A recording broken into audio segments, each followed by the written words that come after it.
right, everybody, I'm here. Let's go ahead and get this started. Hello, everyone. This is Venus Brown. I am back with another reading from The Handmaid's Tale by Margaret Atwood.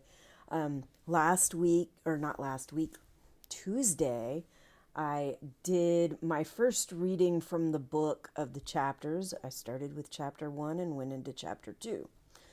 This week, or today, I need to stop saying this week. I'm used to saying this week because I usually do reactions that I release once a week. But this I am going to try very hard to do twice a week, on Tuesdays and then one of the days during the weekends. Maybe I'll do it every Sunday, but then again, maybe I'll switch it to Friday or Saturday because I am also going to be doing a live stream for Night of the Seven Kingdoms this Sunday. Although, yeah, I think oh yeah, after this episode of Night of the Seven Kingdom, I'm going to switch from Sunday to Tuesday. So I guess I really got to get this straight in my head.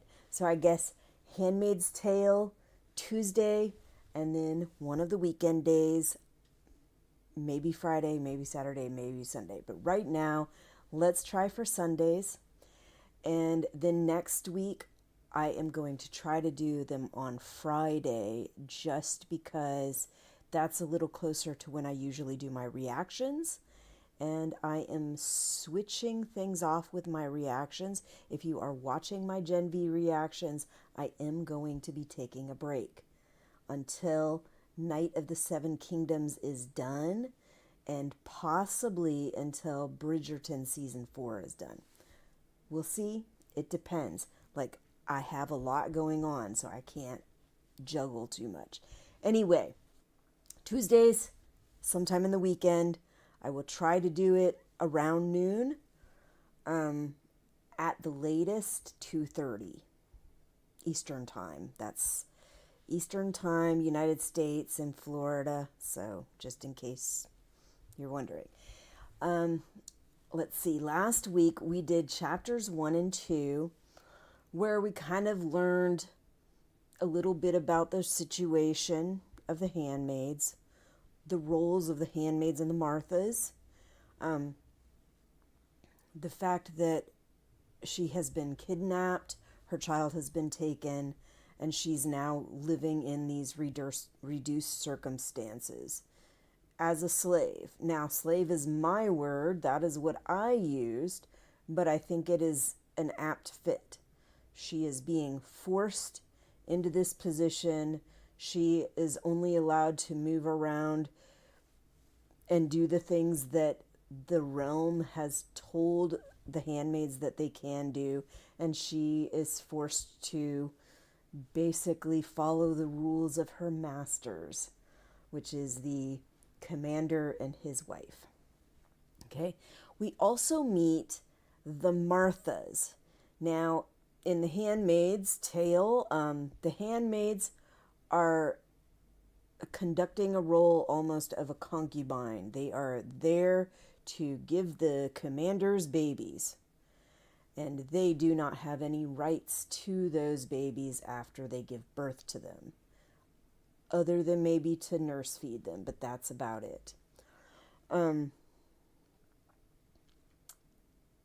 Marthas are kind of like your housekeepers, but they're not just housekeepers, because later on, when we see households that actually have children, we will see that the Marthas are doing a lot of the mothering, a lot of the parenting.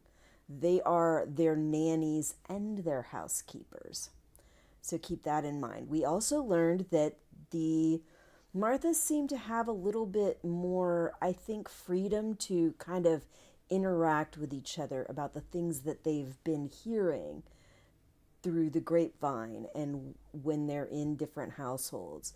So they can kind of talk to each other about these rumors that they're hearing and what's going on around the realm.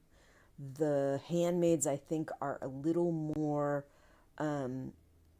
constricted when it comes to actually talking to each other about stuff like that. They have to be a little more hush-hush. If they are found out, they can be executed. I mean, frankly, if the Marthas are found out that they're talking about certain things, they can be executed.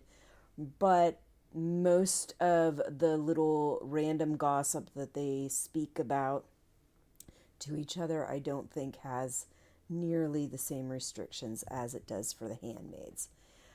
We get to see June interacting with the Marthas, and in the book, the Marthas are both Rita and Cora.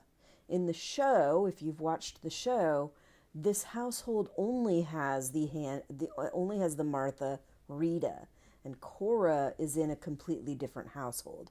So that's one major difference. All right, but I think that is probably good enough for now.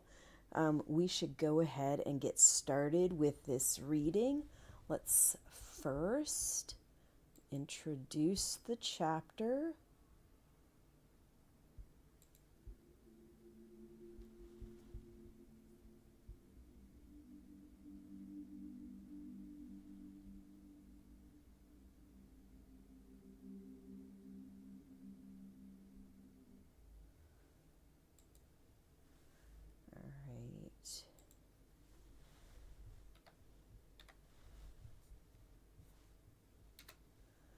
Okay, so we're starting with chapter 3. That little introduction there, that little introductory image footage thing that I did there, that's just to kind of give you a glimpse of what is going to be happening in this chapter. We are going to, I think we're going to be introduced to most of the household. So we've been introduced to Rita and Cora, and I think we had possibly a brief introduction of the wife, but I'm not sure that we actually met her in those previous chapters. So we should be meeting her in this chapter, and the commander, I'm pretty sure. We'll go ahead and find out in just a little bit. But one of the things that they do go over is her garden, the wife's garden in this household. So let's go ahead and get started. I go out by the back door into the garden, which is large and tidy, a lawn in the middle, a willow weeping catkins. Around the edges, the flower borders in which the daffodils are now fading and the tulips are opening their cups, spilling out color. The tulips are red, a darker crimson towards the stem, as if they had been cut and are beginning to heal there. This garden is the domain of the commander's wife, looking out through my shatterproof window. I've often seen her in it.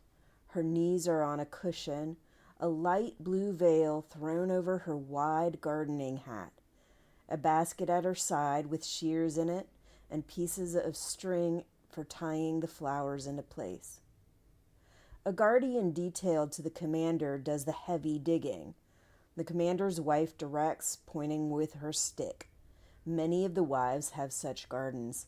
It's something for them to order and maintain and care for.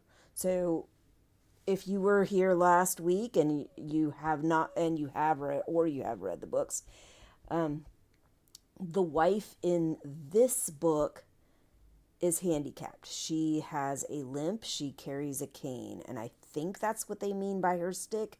In the show, she is not. She is younger. She does not have this limp. She does not walk with a cane.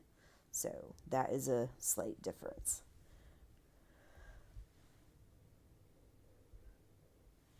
I once had a garden. I can remember the smell of the turned earth, the plump shades of bulbs and the plump shapes of bulbs held in the hands, fullness, the dry rustle of seeds through the fingers. Time could pass more swiftly that way. Sometimes the commander's wife has a chair brought out, and just sits in it in her garden. From a distance, it looks like peace. It looks like peace. She isn't here now, and I start to wonder where she is. I don't like to come upon the commander's wife unexpectedly. Perhaps she's sewing in the sitting room, with her left foot on the footstool because of her arthritis, or knitting scarves for the angels at the front lines. I can hardly believe the angels have a need for such scarves. Anyway, the ones made by the commander's wife are too elaborate. She doesn't bother with the cross and star pattern used by many of the other wives. It's not a challenge. Fir trees march along the ends of her scarves, or eagles, or stiff humanoid figures. Boy and girl, boy and girl. They aren't scarves for grown men, but for children. Sometimes I think these scarves aren't sent to the angels at all, but unraveled and turned back into balls of yarn to be knitted again in their turn. Maybe it's just something to keep the wives busy, to give them a sense of purpose. But I envy the commander's wife her knitting. It's good to have small goals that can be easily attained. Okay, let me check something really quick. All right, so it does. My husband is at the door. Is there something you need? I was just seeing if you were recording right now. I am. I'm streaming. All right, so if I have, I'm just trying to check the alignment on the pages because that's why I was doing it just page by page, and it doesn't give me a good way to just flip through the pages, so I have to either scroll or actually type in the page number. Anyway, I was just making sure that you could actually see the top. And I thought I had set this to not record my cursor, but it is, so I'll have to check on that later. And it looks like my chat did go through, so there's that. I'll need to kind of peek up every now and then and check on the chats, which I'm not very good at. I tend to kind of get swallowed up in whatever I'm doing and then not pay much attention to what chats are coming in. And plus, the thing that usually reads off like the whole list of my chats at the side of my Streamlabs window is not working right now. So I have to actually look at it come up in my window on my scene. Okay, so what does she envy me? She doesn't speak to me unless she can't avoid it. I am reproach to her and a necessity. We stood face to face for the first time 5 weeks ago when I arrived at this posting. So she's been there for 5 weeks. The guardian from the previous posting brought me to the front door. On the first day, we are permitted front doors, but after that, we're supposed to use the back. Things haven't settled down. It's too soon. Everyone is unsure about their exact status. After a while, it will be either all front doors or all back. Aunt Lydia said she was lobbying for the front. Yours is a position of honor, she said. The guardian rang the doorbell for me, but before there was time for someone to hear and walk quickly to answer, the door opened inwards. She must have been waiting behind it. I was expecting a Martha, but it was her instead, in her long powder blue robe, unmistakable. And see, it keeps saying blue, powder blue. Powder blue is like a really light, pale blue, with no greenish tint to it. So the fact that they call it powder blue or they call it blue just bugs me because it is more of a greenish blue, a teal. I'm pretty sure even in the movie, I'm not 100% sure on that. But anyway, to me, what they're showing on the TV show, their dresses, the attire that the wives wear, a lot of times the colors of the walls are more of a aquamarine or teal color. They are a greenish blue, a bluish green, and definitely not a powder blue. Okay, back to the reading. So you're the new one, she said. She didn't step aside to let me in. She just stood there in the doorway, blocking the entrance. She wanted me to feel that I could not come into the house unless she said so. There is a push and a shove these days over such toeholds. Yes, I said. Leave it on the porch, she said to the guardian, who was carrying my bag. The bag was red vinyl and not large. There was another bag with the winter cloak and heavier dresses, but that would be coming later. The guardian set down the bag and saluted her. Then I could hear his footsteps behind me, going back down the walk, and the click of the front gate. Excuse me, pardon me. And I felt as if a protective arm were being withdrawn. The thresholds of a new house is a lonely place. She waited until the car started up and pulled away. I wasn't looking at her face, but at the part of her I could see with my head lowered. Her blue waist thickened, her left hand on the ivory head of her cane. Whoa. That was too fast. Stupid. Ah. Oh my God. Okay. I guess I need to use the scroll wheel rather than just pulling the thing down. Large diamonds on the ring finger, which must once have been fine and was still finely kept. The fingernail at the end of the knuckle finger filed to a gentle curving point.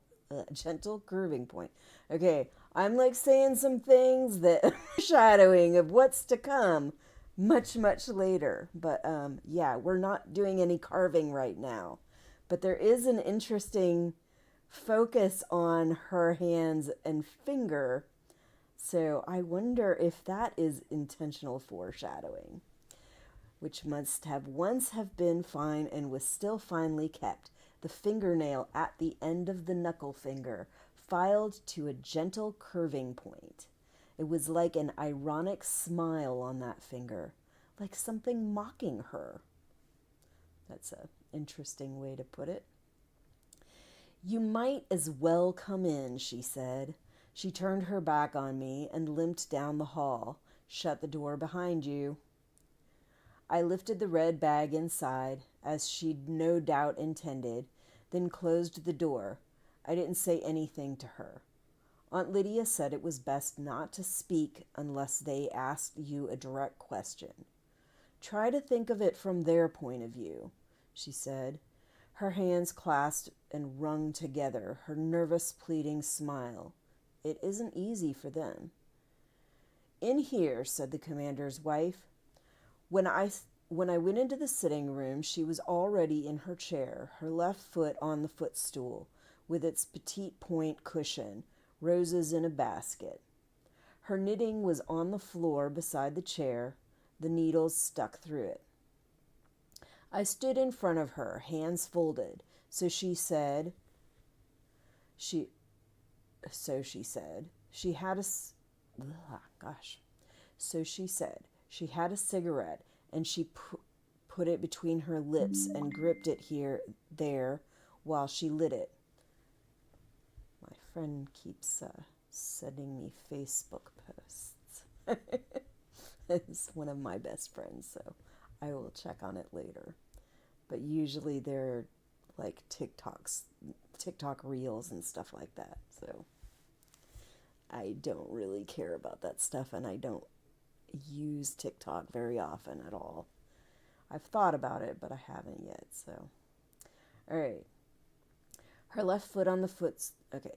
She was already in her chair, her left foot on the footstool with its petite point cushion, roses in a basket.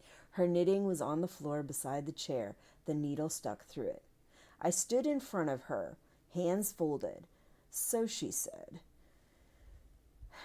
She had a cigarette, and she put it in between her lips and gripped it there while she lit it.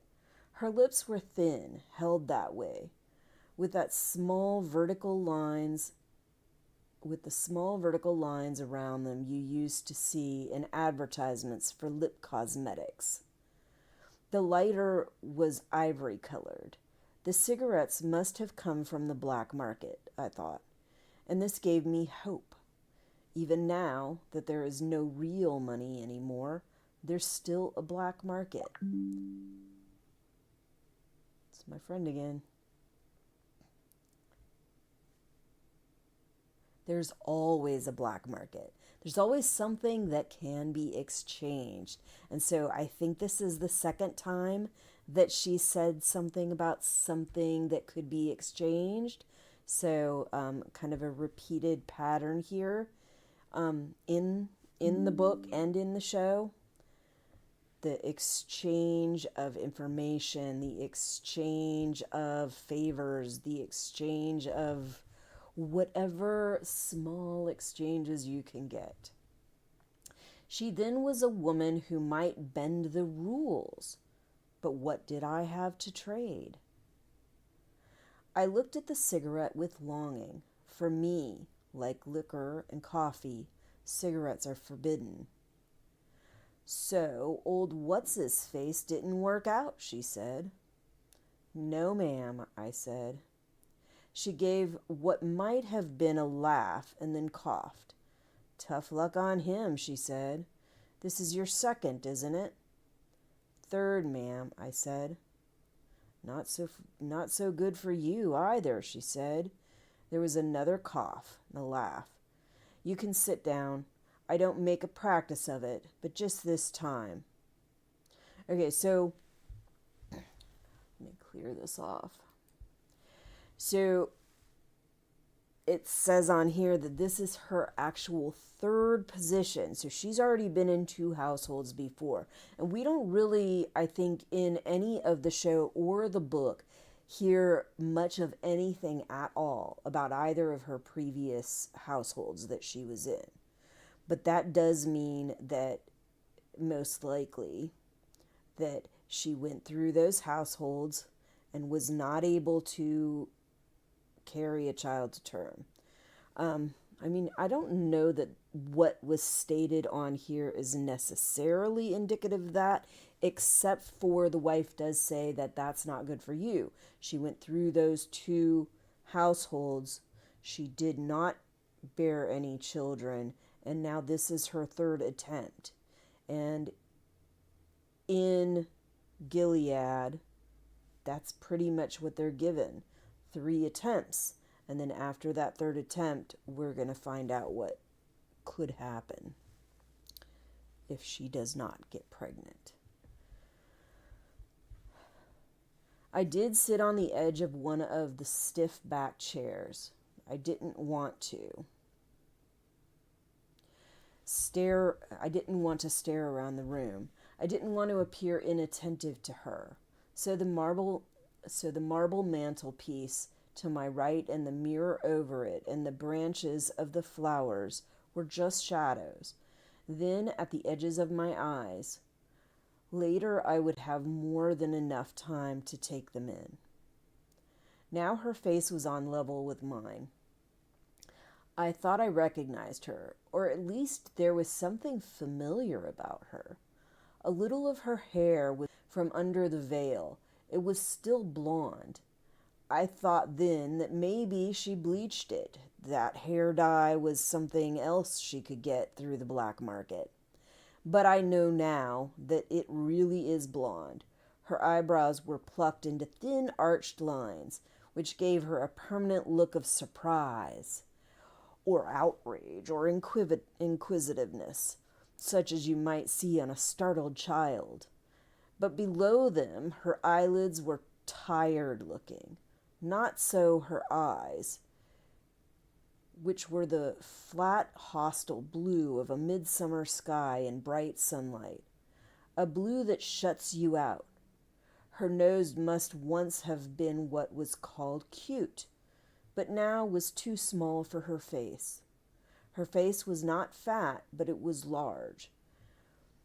2 lines led downwards from the corners of her mouth. Between them was her chin, clenched like a fist.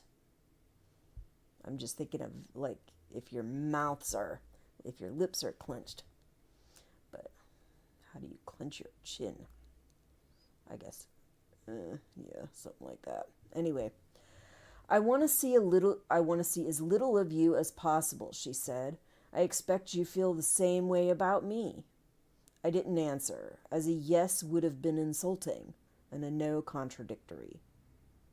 I know you aren't stupid, she went on. She inhaled, blew out the smoke. I've read your file.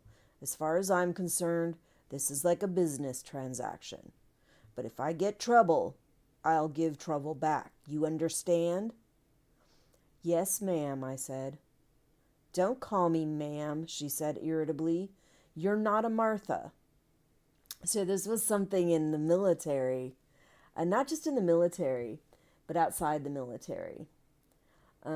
When I was growing up, we were told to say ma'am to basically any adult female. And then I got in the military, and people would actually get upset with you for calling them ma'am, because ma'am was the reserved title for the female officers. So you were not supposed to call the enlisted ma'am, you were only supposed to call the female officers ma'am.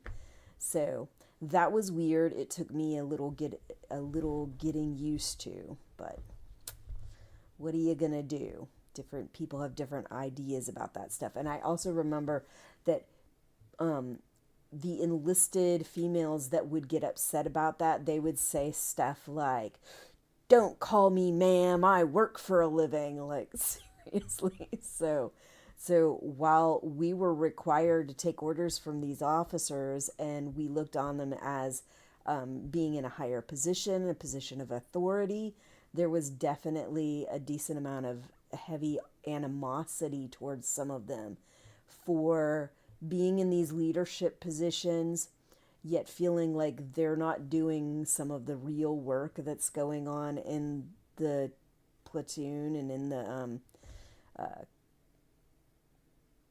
the company, stuff like that. But anyway, back to the story. Don't call me ma'am, she said irritably. You're not a Martha. I didn't ask what I was supposed to call her, because I could see that she hoped I would never have the occasion to call her anything at all. I was disappointed. I wanted, then, to turn her into an older sister, a motherly figure, someone who would understand and protect me. The wife in my posting before this had spent most of her time in her bedroom. The Martha said she drank. I wanted this one to be different.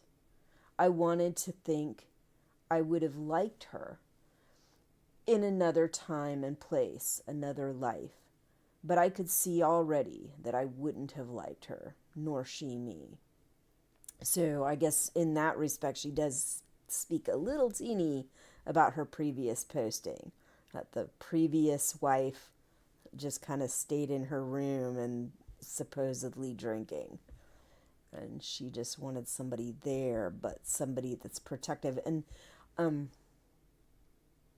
I don't think we see any of this in this book, but in the show we do eventually see some of this, her seeking out certain authority figures for protection. But that comes around later on when it starts coming to her children, because her children are in a position of danger. And once she feels that danger is pressing upon her, she starts intentionally seeking out people to provide the children protection that she can't provide in her current reduced circumstances. All right. She put her cigarette out, half smoked, in a little scrolled ashtray on the lamp table beside her. She did this decisively, one jab and one grind. Not the series of genteel taps favored by many wives. As for my husband, she said, he's just that, my husband. I want that to be perfectly clear. Till death do us part. It's final. Yes, ma'am, I said again, forgetting. They used to have dolls for little girls that would talk if you pulled a string at the back. I thought I was sounding like that. Voice of a monotone, voice of a doll. She probably longed to slap my face. They can hit us. There's scriptural precedent. But not with any implement, only with their hands. Which is interesting because the aunts can actually use those fucking cattle prods, but the wives can only use their hands. Craziness. It's one of the things we fought for, said the commander's wife, and suddenly she wasn't looking at me. She was looking down at her knuckled, diamond-studded hands, and I knew where I'd seen her before. The first time was on television, when I was 8 or 9. It was when my mother was sleeping in on Sunday mornings, and I would get up early and go to the television set in my mother's study and flip through the channels, looking for cartoons. Sometimes, when I couldn't find any, I would watch the Growing Souls Gospel Hour, where they would tell Bible stories for children and sing hymns. Like, I cannot even imagine scrolling through my TV channels and stopping at any kind of religious anything. The stuff that I remember, even the children's hymns and stories and stuff like that were on TV, were just so god-awful boring, and a lot of the women wore like garish makeup that looked really horrible, and the men were just not appealing. So yeah, so I wouldn't have even thought about stopping on one of those. And still to this day, when I find those religious channels, I'll be like, and then switch past. Anyway, one of the women was called Serena Joy. She was the lead soprano. She was ash blonde, petite, with a snub nose and huge blue eyes, which she'd turn upwards during hymns. She could smile and cry at the same time, one tear or two sliding gracefully down her cheek, as if on cue. As her voice lifted through its highest notes, tremulous, effortless, it was after that she went on to other things. The woman sitting in front of me was Serena Joy, or had been once, so it was worse than I thought. And an interesting thing about that to me is that both her name, Serena Joy, and Rita's name appear to be their actual names, whereas these handmaids are given different names. I don't think in the book we actually learn this handmaid's actual given name, or her actual name that would have been on her birth certificate. We get to hear of her being spoken of as the commander's wife, and she is titled accordingly. And there's people that think that it is also symbolic of other things, but for right now, it's of whatever the commander's name is, whatever the commander's first name is, I think. Yes. So, of whatever the commander's first name is, which is also interesting because a lot of biblical things are done more on last names because they carry on family lines and stuff like that. So I'm a little surprised that they don't do of the last name. But that may be to try to keep them from having too many of the same name. But I'm not so sure about that either, because I would imagine if they're using a bunch of biblical names, then they'll probably have a pretty hefty amount of same name usage for the men also. Although I don't know that they are using biblical names. Is Fred a biblical? I don't know of any Freds in the Bible, not that I can think of. Anyway, let's see.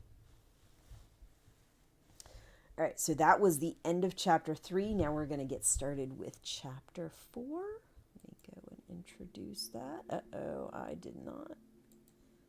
Let's stop that one. Chapter 4.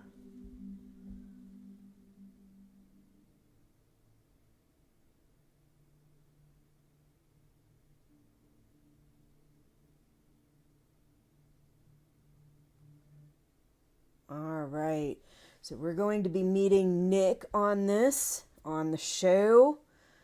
Nick is a similar character, has slightly different, I think, characteristics than in the book, but still pretty much the same person.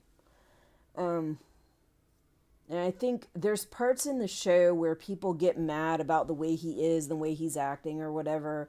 And I'm like, but if you look back in the book, it kind of goes along with some of the stuff that they say in the book. It kind of goes along with canon. Like, this is how he is presented in the book, and expecting him to be different for the show, even though the show goes far past what it does in the book, isn't necessarily like realistic. The guy is gonna change somewhat during that period of time, but he's still mostly going to be the same person. He'll have some differences and some changes, but I think mostly he'll be the same person. But anyway, let's go ahead and get started with the reading. Wrong scene. Here we go. All right. So, chapter 4. I walk along the gravel path that divides the back lawn, neatly like a hair parting. It has rained during the night. The grass to either side is damp, the air humid. Here and there are worms, evidence of the fertility of the soil, caught by the sun, half dead, flexible and pink like lips. Flexible and pink like lips. Worms. I know I've seen something where they describe some kids' lips like worms, and it always kind of grossed me out, which is probably the intent. I open the white picket gate and continue past the front lawn and towards the front gate. In the driveway, one of the guardians assigned to our household is washing the car. That must mean the commander is in the house, in his own quarters, past the dining room and beyond, where he seems to stay most of the time. The car is a very expensive one, a whirlwind. Better than the Chariot, much better than the chunky, practical behemoth. It's black, of course, the color of prestige or a hearse, and long and sleek. The driver is going over it with a chamois, I think that's how you pronounce it, a chamois. It looks like chamois, but whatever, chamois, lovingly. This at least hasn't changed, the way men caress good cars. I always thought it was weird and a little disturbing. Like, I knew several guys, like, the fathers of some of my friends were like so massively obsessed with their cars, and they would give their cars female names, and I'm just like, oh my God, you treat your car better than you do your wife. It was incredible. I hated that stuff. And I remember this one guy, one of my good friends when I was younger, her dad had a name that was like, it's one of those names that if you, I'm trying to remember. It's like shortened, it's a masculine name, but you can extend it and make it a feminine name. And I would jokingly, because he was so like, prissy with his car and stuff, and he would try to act all macho about it sometimes, I would jokingly extend his name out and make it into a feminine one to kind of pick at him. And I don't remember ever getting in trouble for that. So that's probably a good thing, because a lot of people at that time would definitely, they wouldn't think twice about spanking your ass for being rude, for being what they consider rude. I know that doesn't generally go now. Like, we have, in my opinion, started to do a little better when it comes to that, and decided that hitting kids is probably not setting the best example. There are other ways to discipline your children without hurting them in the process physically. But anyway, let's see. He's wearing the uniform of the Guardians, but his cap is tilted at a jaunty angle, and his sleeves are rolled to the elbow, showing his forearms. Tanned, but with a stipple of dark hairs. He has a cigarette stuck in the corner of his mouth, which shows that he too has something he can trade on the black market. And we find out later, at least in the show, there's lots of stuff that Nick seems to be trading on the black market. I know this man's name, Nick. I know this because I've heard Rita and Cora talking about him, and once I heard the commander speaking to him. Nick, I won't be needing the car. He lives here in the household, over the garage. Low status. He hasn't been issued a woman, not even one. He doesn't rate. Some defect, lack of connections. But he acts as if he doesn't know this or care. He's too casual. He's not servile enough. It may be stupidity, but I don't think so. Smells fishy, they used to say. Or I smell a rat. Misfit as odor. Despite myself, I think of how he might smell. Not fish or decaying rat. Tanned skin, moist in the sun, filmed with smoke. I sigh, inhaling. So, what was that? So she says that line, smells fishy, they used to say, or I smell a rat. So I wonder if that is foreshadowing, because we do find out later on, I'm pretty sure even in the book, that Nick is not just the commander's driver. Nick is doing some other role for the regime that we will learn about later. And if you have read the book or watched the show, then you know what that is. But if you haven't, you'll find out later on. He looks at me and sees me looking. He has a French face, lean, whimsical, all planes and angles, with creases around the mouth where he smiles. He takes a final puff off of the cigarette, lets it drop to the driveway, and steps on it. He begins to whistle, and then he winks. I drop my head and turn so that the white wings hide my face. Oh, I forgot. So I am wearing this Handmaid's robe, which is not like that deep blood red like on the show. It's more like a bright, vibrant red. And then I have this that I made. It's not the greatest. Usually when I wear it, I will put my hair up and I will try to attach the back piece so that it fits slightly under or on whatever I'm putting my hair up in. It has broken though in the past, and I just basically taped it back up after it broke. And I wear that sometimes for stuff like this, but I also will wear it in certain protest marches and things like that, if I'm in the mood and if it's fitting for the protest. But anyway, let's see. Okay. All right, so I drop my head and turn so that the white wings hide my face and keep walking. He's just taken a risk, but for what? Excuse me. What if I were to report him? I wonder what would happen. Like if she reported him, because they're not like each of the people in the roles that they're in Gilead are supposed to be kind of spying out each other and making sure that they're not doing anything that the realm deems as wrong.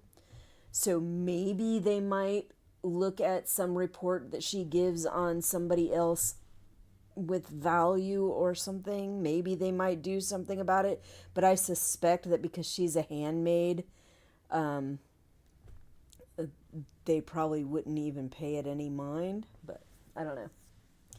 Perhaps he was merely being friendly. Perhaps he saw the look on my face and mistook it for something else. Really, what I wanted was the cigarette. Perhaps it was a test to see what I would do. Perhaps he is an eye. That's definite foreshadowing because... I open the front gate and close it behind me, looking down but not back. The sidewalk is red brick. That is the landscape I focus on. A field of oblongs gently undulating where the earth beneath has buckled from decade after decade of winter frost. The color of the bricks is old yet fresh and clear. Sidewalks are kept much cleaner than they used to be. I walk to the corner and wait. I used to be bad at waiting. They also serve who only stand and wait, said Aunt. They also serve who only stand and wait, Lydia. She made us memorize it. She also said, not all of you will make it through. Some of you will fall on the ground or thorns. No, some of you will fall on dry ground or thorns. Some of you are shallow-rooted. She had a mole on her chin that went up and down while she talked. She said, think of yourselves as seeds. And right then her voice was wheedling, conspiratorial, like the voices of those women who used to teach ballet classes to children, and who would say, arms up in the air now, let's pretend we are trees. I stand on the corner pretending I am a tree. A shape, red with white wings around the face, a shape like mine, a nondescript woman in red carrying a basket, comes along the brick sidewalk towards me.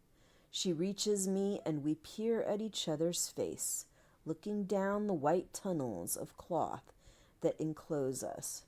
She is the right one. Blessed be the fruit, she says to me, the accepted greeting among us. May the Lord open, I answer, the accepted response. We turn and walk together past the large houses towards the central part of town.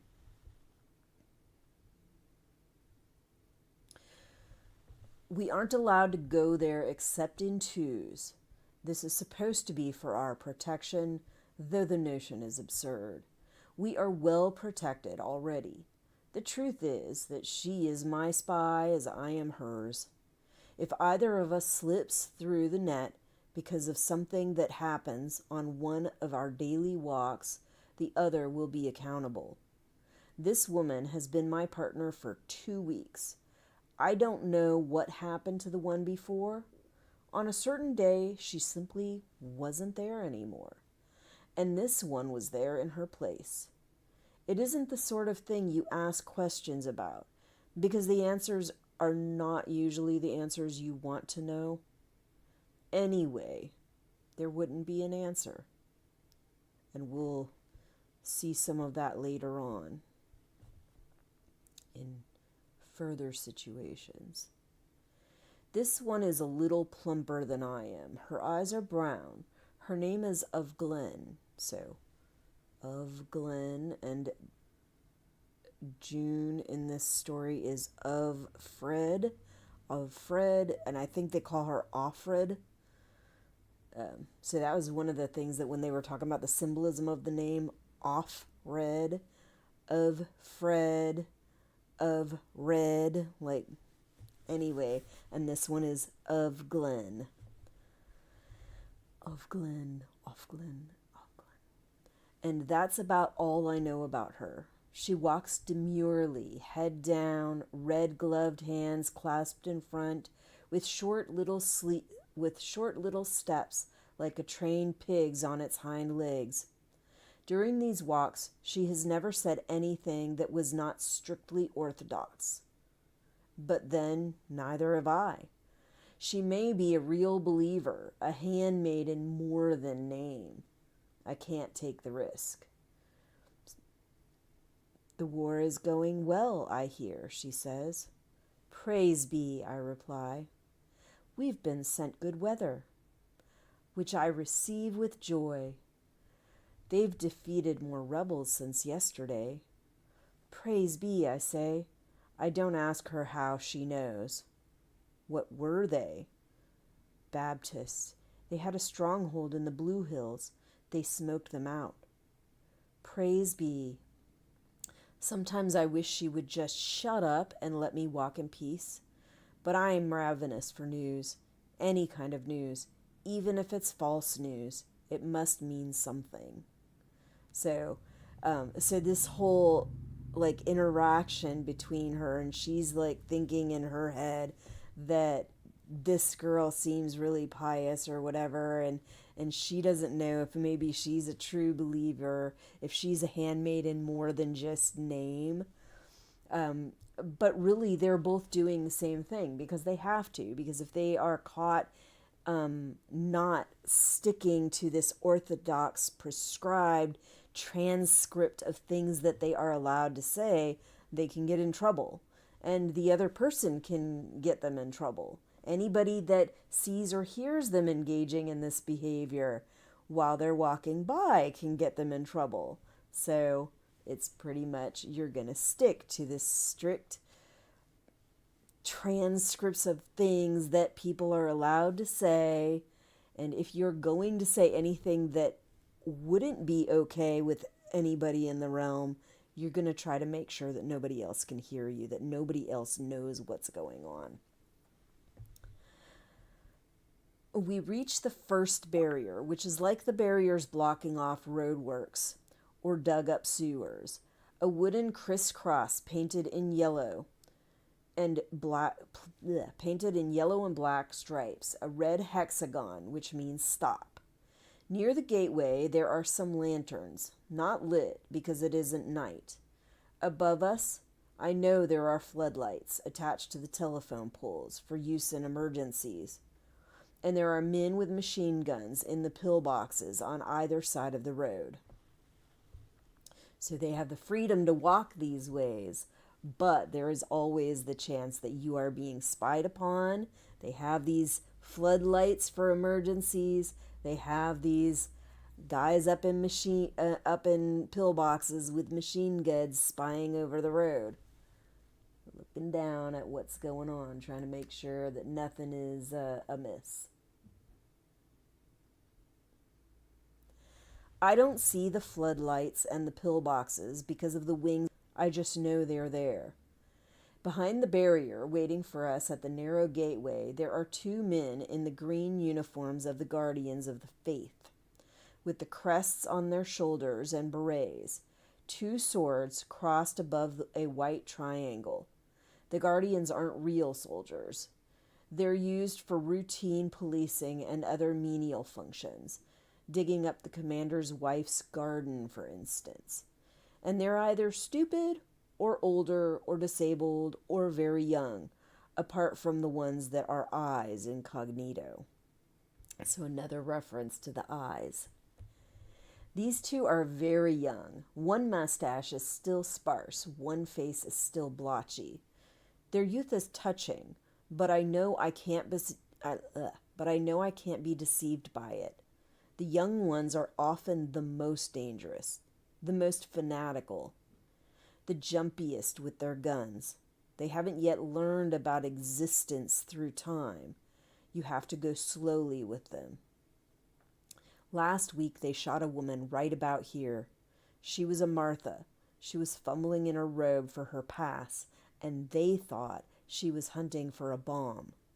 They thought she was a man in disguise. There have been such incidents. Rita and Cora knew the woman. I heard them talking about it in the kitchen. Doing their job, said Cora, keeping us safe. Nothing safer than dead, said Rita angrily. She was minding her own business. No call to shoot her. It was an accident, said Cora. No such thing, said Rita. Everything is meant. I could hear the thumping pots around the sink in the sink. Well, someone'll think twice before blowing up this house anyway, said Cora. All the same, said Rita. She worked hard. That was a bad death. I can think of worse, said Cora. At least it was quick. You can say that, said Rita. I'd chose to have some time before, to set things right. The two young guardians salute us, raising 3 fingers to the rims of their berets. Such tokens are accorded to us. They are supposed to show respect because of the nature of our service. We produce our passes from the zippered pockets of our wide sleeves, and they are inspected and stamped. One man goes into the right hand pillbox to punch our numbers into the CompuCheck. In returning my pass, the one with the peach-colored mustache bends his head to try to get a look at my face. I raise my head a little to help him, and he sees my eyes, and I see his, and he blushes. His face is long and mournful, like a sheep's, but with the large, full eyes of a dog, a spaniel, not a terrier.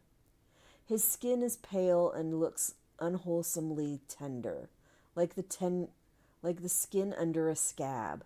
Nevertheless, I think of placing my hand on it. This exposed face, he is the one who turns away.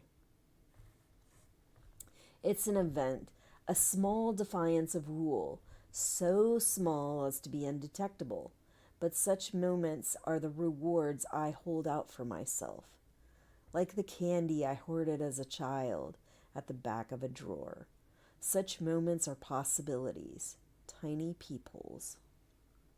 What if I were to come at night when he's on duty alone, though he would never be allowed such solitude and permit him beyond my white wings? What if I were to peel off my red shroud and show myself to him, to them, by the uncertain lights of the lanterns? This is what they must think about sometimes, as they stand endlessly beside the barrier, past which nobody ever comes except the commanders of the faithful in their long black murmurous cars, or their blue wives and white-veiled daughters on their dutiful way to salvagings or pravaganzas, or their dumpy green Marthas, or the occasional birthmobile, or the red handmaids on foot, or sometimes a black-painted van with the winged eye in white on the side. The windows of the vans are dark-tinted, and the men in the front seats wear dark glasses, a double obscurity. The vans are surely more silent than the other cars. When they pass, we avert our eyes. If there are sounds coming from inside, we try not to hear them. Nobody's heart is perfect. When the black vans reach a checkpoint, they're waved through without a pause. The guardians would not want to take the risk of looking inside, searching, doubting their The guardians would not want to take the risk of looking inside, searching, doubting their authority, whatever they think. If they do think, you can't tell by looking at them. Okay, so we're almost at the end of the chapter, and that will be the end of our reading. But more likely, they don't think in terms of clothing discarded on the lawn. If they think of a kiss, they must then think immediately of floodlights going on, the rifle shots. They think instead of doing their duty and of promotion to the angels and of being allowed possibly to marry. And then, if they are able to gain enough power and live to be old enough, of being allotted a handmaid of their own. The one with the mustache opens the small pedestrian gate for us and stands back, well out of the way, and we pass through. As we walk away, I know they're watching, these two men who aren't yet permitted to touch women. They touch with their eyes instead, and I move my hips a little, feeling the full red skirt sway around me. It's like thumping your nose from behind a fence, or teasing a dog with a bone held out of reach, and I'm ashamed of myself for doing it, because none of this is the fault of those men. They are too young. Then I find I'm not ashamed after all. I enjoy the power of a dog bone, passive but there. I hope they get hard at the sight of us and have to rub themselves against the painted barriers surreptitiously. They will suffer later, at night, in their regimented beds. They have no outlets now, except themselves, and that's a sacrilege. There are no more magazines, no more films, no more substitutes, only me and my shadow, walking away from the two men who stand at attention, stiffly, by a roadblock, watching our retreating shapes. So that's a little glimpse into the thoughts of Fred about what these men might be thinking, how they might be feeling, but also the reality that all these things that they once took for granted, these relationships with girls, being able to have intimate interactions with girls, things like that, was no longer available to them. They had no outlets. They weren't even allowed Playboy magazines or anything like that. They weren't allowed to look at porn. They're stuck in their sterile rooms with their sterile, basically military provided gear and clothing, shit like that, and no woman until they reach a high enough rank that they're allowed. For the most part, we do see later on, at least in the show, that there are things that happen in certain families that are not allowed. They are illegal according to Gilead, but end up happening because these commanders have too much power, and the others under the commanders do not have enough power. And so all kinds of awful shit happens because of things like that. And I think, I'm not sure if it happens in the book. I don't think it does happen in the book. We'll talk about it later. But anyway, that's the readings for today. Let's go ahead and go back to the live scene. And Tuesday around noon, hopefully, if I get it all set up in time, around noon on Tuesday, I should be doing another reading. I'm not sure exactly how far I'll go. I kind of try to look at how long the pages are and I always want to stop at just a clear cutoff point where it's at the end of a chapter or something like that, or the end of a part where it makes good sense for me to start and I can easily start back up without feeling like I'm overlapping or I need to overlap or anything like that.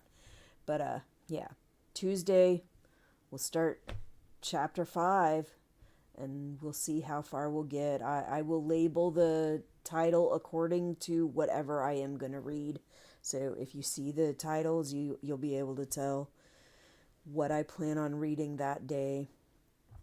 And like I said, it'll be Tuesdays, and then at some point during the weekend, I'll try to do around noon and at the latest 2:30 in the afternoon. That gives me time to do other things in the morning and in the evening, so that I can get other things done during my weekend, my only real time off. And frankly, during the week, I'm also carting my kid around a lot. Oh yes, I also am going to try to make a change to this. So right now I'm streaming this. Tuesday, I am going to try to use that Premiere video thing, like Premiere Watch. I think that's what it's called. Let me take a look. Let's see if that's what it's called. Power it off. Does it show? It doesn't show. If I create something, upload videos, go live. Let me try that. Nope. I'm trying to think how. I think it is. I think it's like where you schedule a premiere. I'm going to try that. I want to be able to have some control over what I'm reading, but still be able to. And I know that when I live stream, sometimes the picture is not great. And I don't know if this will improve things any. I did set this for, I did put this on a slightly different setting, so I'm hoping that will improve the picture quality a little bit. But, thinking. But I'm hoping that using the Premiere function, that will be able to keep some quality image while still allowing me to interact with the chat. But that also means that me doing this, talking like this, is probably not going to be able to happen. So like if somebody does chat with me while I am going through this, I wouldn't be able to necessarily interact like this, but I could at least pop my own answers into the chat box. We'll see. But I want to see how that goes. I've tried the live stream a couple times. Now I'm going to try the Premiere thing and see how that works. Let's see if I like it, if it's worth continuing to use, and then I'll try to make a decision as to whether I want to keep streaming or keep using the Premiere function. We'll see. Anyway, that is all I've got for you now. I will see you Tuesday. And if you want to watch any of my other stuff, I will be doing a live stream of Night of the Seven Kingdoms pre-watch. It's going to be a pre-watch. We're not actually watching the show. I'm going to be talking a little bit about the show. I have a handful of teaser trailers, and I have a couple small clips that I will be showing, and we'll talk about like what's coming up. I have read one of the books. It was a long time ago, so my memory on it isn't exactly fresh, but I at least remember some of it. So I'll talk a little bit about that. I have been trying very hard not to look too close to other people's stuff, especially this last week when I've been trying to pull out trailers to look at on my streams. I have been trying very hard not to watch some of the content, because I've been seeing a lot of content of people saying they're doing reviews of the show and stuff like that. And I know some YouTubers actually get previews of these shows. They get to see them before they actually air. And I do not have that. I don't have access to any pre-watches of the shows. So that's not something I can really take advantage of. And so I'm trying very hard not to look at that stuff, not to watch too many interviews and things like that, because I don't want a whole bunch of spoilers. But I do have a couple clips on there, of content that other people did, and I have a handful of trailers. We'll talk about that. before the show actually officially airs, which it is supposed to air, I think tonight at 10 p.m. I plan on doing my live stream around 3 p.m. So that's a couple hours from now. So in 2 hours, I'll be doing a live stream of Night of the Seven Kingdoms pre-watch. And then after that pre-watch, I will go ahead and watch the show. And on Tuesday, I will do a post-watch or an after-watch. Like an after-watch review kind of thing. I don't know if I'm really going to be reviewing it, but I will talk a little bit about the things that happened in there, and I'll talk a little bit about my opinions and what I've been trying to do with streams like that is kind of give who I think my favorite actor was or actress was in that episode, what I think was the best scene or the worst scene, who I think was the worst actor, that kind of thing. I don't think I usually rate the episodes until after the end of the season. When the end of the season gets there, then I'm like, okay, let's see how these episodes are, and I'll try to kind of put them in order from favorite to least favorite. I've thought about giving them a rating like a 1 to 4 or 1 to 7 rating, but I don't know. Like, I don't really like doing that. I don't feel very confident doing that. But I am okay with saying, hey, this is my favorite one, and this is why it's my favorite. And these are my least favorites, and these are why I didn't really appreciate them all that much. Anyway, that'll be today, couple hours. 3 p.m.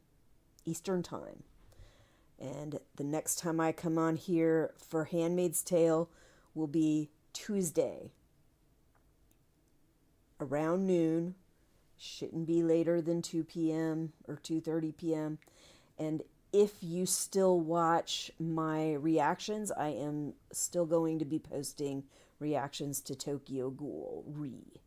So if you're into Tokyo Ghoul Re, or if you like anime, I'll be doing actual reactions to Tokyo Ghoul Re. And I will keep doing that until the first season of Tokyo Ghoul Re is done. And my youngest kid and I will decide what we are reacting to after that. I'm trying to kind of scatter it a little bit so that we do one season, then do a season of something else, and then I'll come back and do the next season of Tokyo Ghoul Re, because it has 2 seasons. And after that, we'll be done with Tokyo Ghoul Re. Anyway, that is all I got for you right now. I'll see you when I see you.